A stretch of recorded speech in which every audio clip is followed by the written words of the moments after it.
How to deal with a threatening narcissist in your life in a very high vibrational way that you enjoy your life and you still feel good living your life. Hi, welcome back to my channel. My name is Leah Chantel. Don't forget to hit like and subscribe if you're really enjoying this content. And today I just want to share with you some advice on how to not let narcissistic people get you down in life. The temptation when we deal with a narcissist is to complain and get stuck and wonder why our lives suck, and that's not the direction I want to take this. I want to take this in a constructive, positive way. Narcissists are people on the planet that are really wounded and didn't get what they needed growing up. And that doesn't mean you have to caretake. That does not mean you have to be your friend. In fact, it's better to not have them in your life and to set some really strong boundaries. But it is important to forgive. So you can have a very strong boundary and keep somebody out of your life and still forgive them. So that's my number one tip, is to forgive the narcissist, but don't forget. You do want to just let go of the poison, let go of the negative feelings. And forgiveness can be a very complicated process. It's something that's worth discussing in future video lessons and going into more depth. Here's what I'm going to suggest for forgiveness today. So it's one thing to say I forgive out loud, and that's good, but it may not be enough. So when a narcissist is really harassing you and they've been a constant negative presence in your life, you need to have a regular practice like yoga, walking, and having opportunities to speak to a therapist or a very good friend that keep you healthy and keep you in a high vibrational state. So first of all, I'll recommend the physical exercise. I think that's number one, because that moves the energy out of you, of the anger and the fear. And that's very important, because if the emotion is staying inside your body and it's running your life, you could be making some big mistakes in your life, and you don't want to do that. So you just want to be cautious that you're dealing with the energy appropriately, that you're forgiving and you're clearing yourself of all these negative feelings by doing your positive self-love practices. And that is probably one of the most key important points to forgiveness. And that's the beginning of it, and also the beginning of healing. And then when you forgive the narcissist, but still hold a firm boundary that they're kicked out of your life, you can heal more quickly and move on with your life. My next tip after forgive and don't forget is to actually set the strong boundaries. You definitely want to make sure that they're not still a presence in your life. You want to block them, remove them from all your social media. Make sure that they don't have any ways to come back into your life through your friends and family. If they have connections with the narcissist, you want to keep them away as much as possible. And that is the number one tip to actually recover from a narcissistic relationship, is to just keep them out. And sometimes people say, well, what if they're my mom, or they're my brother, or they're my best friend from childhood?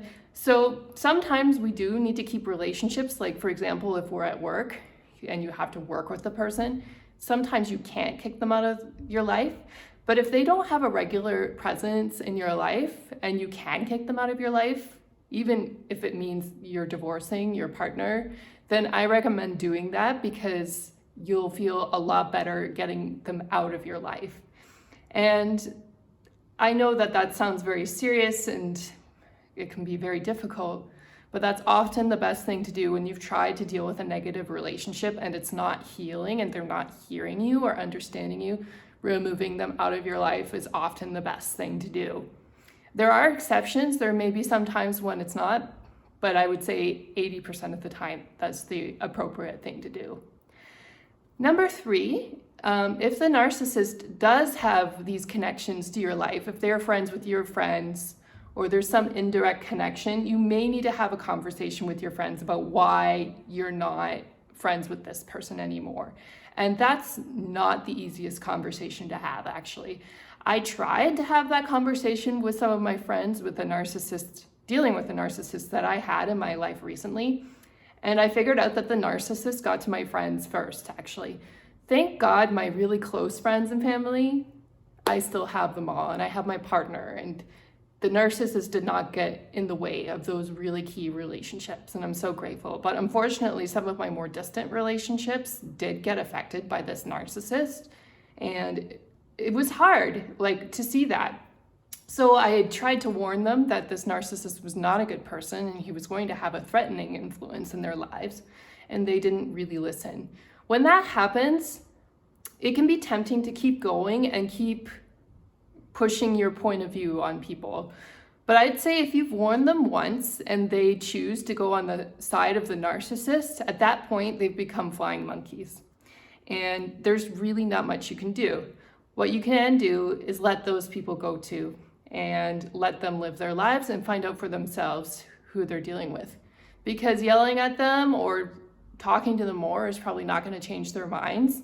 It's worth having that conversation once so they understand why you're not dealing with the person or why you're avoiding them, and why you may need to avoid them too if they're going to continue hanging out with the narcissist. But then after that conversation is over, it's best to not like try to keep arguing or keep trying to get your message across, if that makes sense. It's better to just be quiet at that point. Don't explain yourself anymore. You've done what you needed to do. You've said what you needed to say, and it's just time to move on. So don't give it any more time and energy. At that point, you're kind of getting into rumination and negative thinking, and that's wasting your time. It's okay to have an appropriate response to a negative person, but then after that, it's time to move on. It's time to pursue things that are important to you. Focus on your writing, focus on your career development. Take time to be with your friends and your family and get them presents for their birthday, Focus on those things in life instead, and don't worry about the narcissist anymore once you've dealt with them. And then number 5 is to just go back to your life and live a joyful life. That's the best revenge against the narcissist, is to have a joyful life without them and to continue doing the things that make you grow, that make you happy. Go out and fall in love with the right person, Enjoy your time with your friends and family and with your parents. Take good care of them and enjoy the beautiful weather outside. There are flowers blooming now where I live, and it's lovely, and the air is clean, and the weather is just temperate and perfect, and there's just so much to enjoy in life. So there's no need to focus on negativity or things that happened in the past. The only reason why I talked about it today is because I find that it's helpful to share this information, because otherwise, when a negative narcissistic person enters our lives, we may not know what to do. We may not know what is the best constructive action to take, because they're so good at gaslighting and obscuring your reality into thinking that it's something else. But you need to stay firm in your own reality and keep a hold of your truth, and you will be okay, and take the right constructive actions to kick them out. And you will be fine. You will continue having your good life. And ultimately, that's the best revenge that you can have. Taking revenge directly is never a good idea against a narcissist, because they're usually so manipulative that they will get revenge on you 10 times harder. So it's best to just ignore them and leave them alone. Let them live their life and deal with their own karma. And enjoy your happy, positive life too, with the people who trust you and believe you and who are your true friends. I hope you're all having a wonderful day. I hope you really enjoyed the advice that I was giving today. I hope you found it helpful. I think there was so much there that I could have gone into. Forgiveness in itself, it's a huge topic, and you can do whole classes on that, and it's so beneficial. And also having strong boundaries, again, another huge topic that's so beneficial and helps people in their lives so much. And then, of course, having a beautiful life in itself is such a worthwhile endeavor as well, because when you're living in joy and happiness, you uplift everybody around you. So I hope you enjoyed my tips and those highlights. Don't forget to hit subscribe if you want to learn more from me. I'm going to keep working and developing as a speaker so that I have more to say and more opportunities to connect with you, and I'm really looking forward to that. So I hope you all have a wonderful day. Take care.